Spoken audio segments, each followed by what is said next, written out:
Reorgs and redundancies and AI disruption.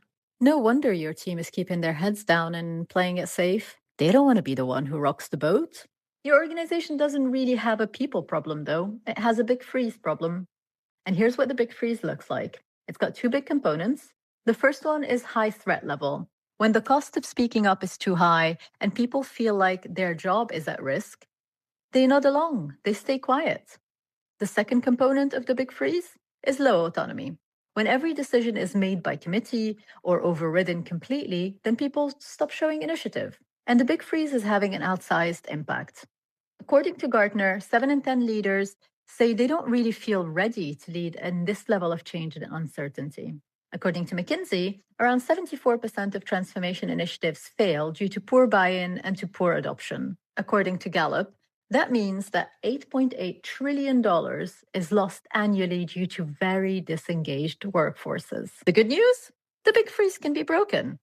All you need is a method. Here's how you do it. The first step is to build the conditions for your team to feel ready and willing to embrace change.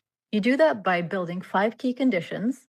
The first one is connection, because when your team doesn't really know each other, change feels more like a threat to them. The second is clarity, because when people don't know where they're headed or what's a priority, they stall.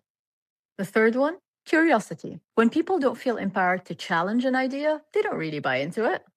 The fourth, courage. When the risk of getting it wrong feels too high, bold moves stop happening, innovation dies. The fifth one, celebration. When you focus only on the outcome, people stop learning from the process. The second step, give your team a repeatable process that makes change survivable. You do that by doing 3 key things. The first one is make change ownable, so they can keep going when things get sticky. The second one is to make it backable, so they're not left hanging if they take a risk that doesn't pan out. The third one is to make it actionable, so you can learn in 30 days rather than keep talking about change for another year, adding more overwhelm to an already saturated system. Experimental goes into a lot more detail about how to do all of this, and some brilliant people have said really nice things about it. Harriet Green said that Amale prepares leaders and teams for change in this timely and grounded guide for our turbulent times. This very human and practical book equips us superbly for contemporary challenges. Thanks, Harriet.